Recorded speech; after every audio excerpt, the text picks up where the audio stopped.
Salamlar hər kəsə. Bu gün gözləntilər barəsində danışmaq istəyirəm. Ümumiyyətlə, həm özümdə gördüyüm qədərilə, həm də ki, ünsiyyətdə olduğum insanların mənə danışdıqlarından onu görürəm və başa düşürəm ki, insanı əslində yoran onun gözləntiləri olur. Biz daim nəyisə istəyirik, onu gözləyirik və düşünürük ki, nəsə baş versə, bizim həyatımız 180 dərəcə dəyişər, özümüzü daha yaxşı, daha xoşbəxt hiss edərik. Amma özüm də gördüyüm qədərilə, yəni həyatımda bir neçə şeylər var idi ki, düşünürdüm ki, onu əldə edəndən sonra çox xoşbəxt hiss edərəm, özümü çox yaxşı hiss edərəm, amma onu əldə edəndən sonra maksimum 5-10 dəqiqə çəkir o sevinç hissi. Sonra isə adi rutin həyatına qayıtsan və düşünsən ki, yəni mən bunun arxasınca bu qədər qaçdım, yəni o 5-10 dəqiqəlik sevinç hissinə görə və insan o anda boşluq yaranır içində, düşünür ki, yəni yenə də gözlənti məsələsi, gözləntiyə girir və orada düşünür ki, o baş verəndə böyük bir sevinç hissi, hər şey dəyişir, həyat gözəlləşir, amma elə olmur deyə o gözlənti, yəni beynimizdə qurduğumuz düşüncələr və həyatın reallıqları qarşı-qarşıya gəlir və görürük ki, üst-üstə düşmür və bu da bizi daha kövrəldir və daha depressiv hiss etməyimizə səbəb olur. Ona görə mən özümlə başladım bunu eləməyə. Çalışdım ki, ümumiyyətlə nə eləyirəmsə, onu daha sevgi ilə eləyim, daha huzurlu hiss edim onu eləyəndə və nəticəsindən asılı olmayaraq onu eləyim. Və gördüm ki, həm elə eləyəndə nəticə yaxşı olur.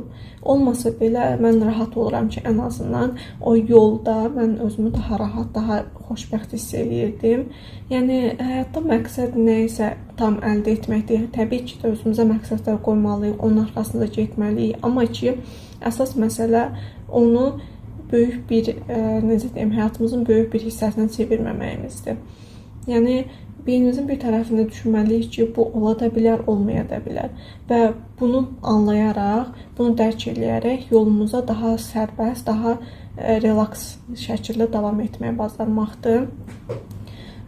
Və bu insanlarla münasibətdə də belədir. Biz düşünürük ki, məsələn, müəyyən insan bizə belə davranmalıdır ya da belə bir şey davranışlarında bizə müəyyən bir şeylər göstərməlidir. Amma bir zaman sonra o düşüncələrimiz reallıqla üstə düşmür deyə biz başlayırıq qarşıdakı insanı günahlandırmağa və burada belə bir şey deyim, əslində bizim başqa insanlarda axtardığımız, gördüyümüz hər şey bizim daxilimizdən olan proseslərdir. Ona görə də həmişə daxilimizə yönəlməliyik, yəni o sevgi, sevinç hissi, ümumiyyətlə də xoşbəxtlik hissini özümüz daxilimizdə özümüzə yaşatmağa bacarmalıyıq. Yəni bu insanlardan ya da hadisələrdən asılı olmayaraq olmalıdır. Təbii ki də zamanla reallıq bizim hisslərimizə uyğun qurulmağa başlayır. Bu həmişə belədir. Sadəcə biz o anda rahat, xoşbəxt olmağa çalışmaq. Təbii ki də bizim duyğularımız, hisslərimiz var və bunların baş verməsi, məsələn, qorxu hissi, kədər hissi, bunlar bizim ən normal hisslərimizdir. Necə xoşbəxt hiss edə bilərik, özümüzü rahat hiss edə bilərik. Onun kimi də özümüzü apatiyada, narahat, biraz təşvişdə hiss etməyimiz də normaldır. Yəni bunu özümüzə pis görməyək ki, mən niyə belə hiss edirəm. Yəni bundan hamısı Allahdan bizə verilən duyğulardır və bunları öz civarında yaşamağa bacarmalıyıq. Nə vaxtı bu bizə təhlükə yaradır? O vaxt ki, biz o kədər hissindən çox dərinə gedirik, oradan özümüzü çıxarda bilmirik, ya da ki, nəyəsə çox sevinirik və o sevinç hissini o qədər yüksək qaldırırıq ki, bir müddət sonra nəsə başqa bir şey baş verəndə biz o xoşbəxtlik hissini sanki dağıtmış oluruq və yenə orada bizim gözləntimiz qırılır. Yəni, bugün ondan danışmaq istəyirdim ki, ümumiyyətlə, ən yaxşısı bizim fərq yoxdur nə eləyirik. Bir dənə bir deyim var idi, mənim müəllimim onu deyir həmişə. Biz böyük bir hissənin parçasıyıq. Yəni ki, böyük bir mexanizma düşünək. Hər insan o mexanizmdə bir rolu var.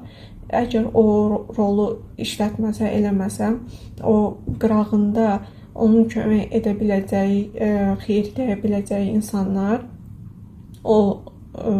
ondan xeyir götürə bilməz. Ona görə də biz çalışmalıyıq ki, bizə verilən həyat yolumuzda, qarşımızda qoyduğumuz hər şeyi daha sevgi dolu, daha yaxşı emosiyalarla etməyi bacaraq. Təbii ki də biz özümüzə məqsədlər qoymalıyıq, özümüzün daha yaxşı versiyasını doğru getməliyik, amma ki bu yoldan da həzz almağı bacarmalıyıq. Bu tək yəni başqa insanlara ötürmək istədiyim deyil, özümə də bunu tez-tez xatırladıram. Çünki insan arada unudur. Məsələn, özümə müəyyən bir qaydalar qoyuram. Qaydalar deyəndə sadəcə daha rahat özümü dərinə, yəni pis emosiyalara çox qapdırmayacaq şəkildə müəyyən bir qaydalar qoyuram ki, belə eləyim ki, özümü daha rahat hiss eləyim. Amma elə olur ki, mən də bunları unuduram və xatırlatmağım vacib olur özümə. Ona görə nə isə eləyəndə çalışmalıyıq ki, ondan huzur hissi, xoşbəxtlik hissi duyaq. Məsələn, mən bu videonu çəkəndə də özümdə onu hiss edirəm ki, yəni məndə o düşündüyüm şeyləri ən azından danışıram və çəkməsə xeyri olar, olmasa belə ən azından mən bu işi qəlbimdən gəlir deyə eləyirəm. Belə ümid edirəm sizə faydası olar. Sağ olun.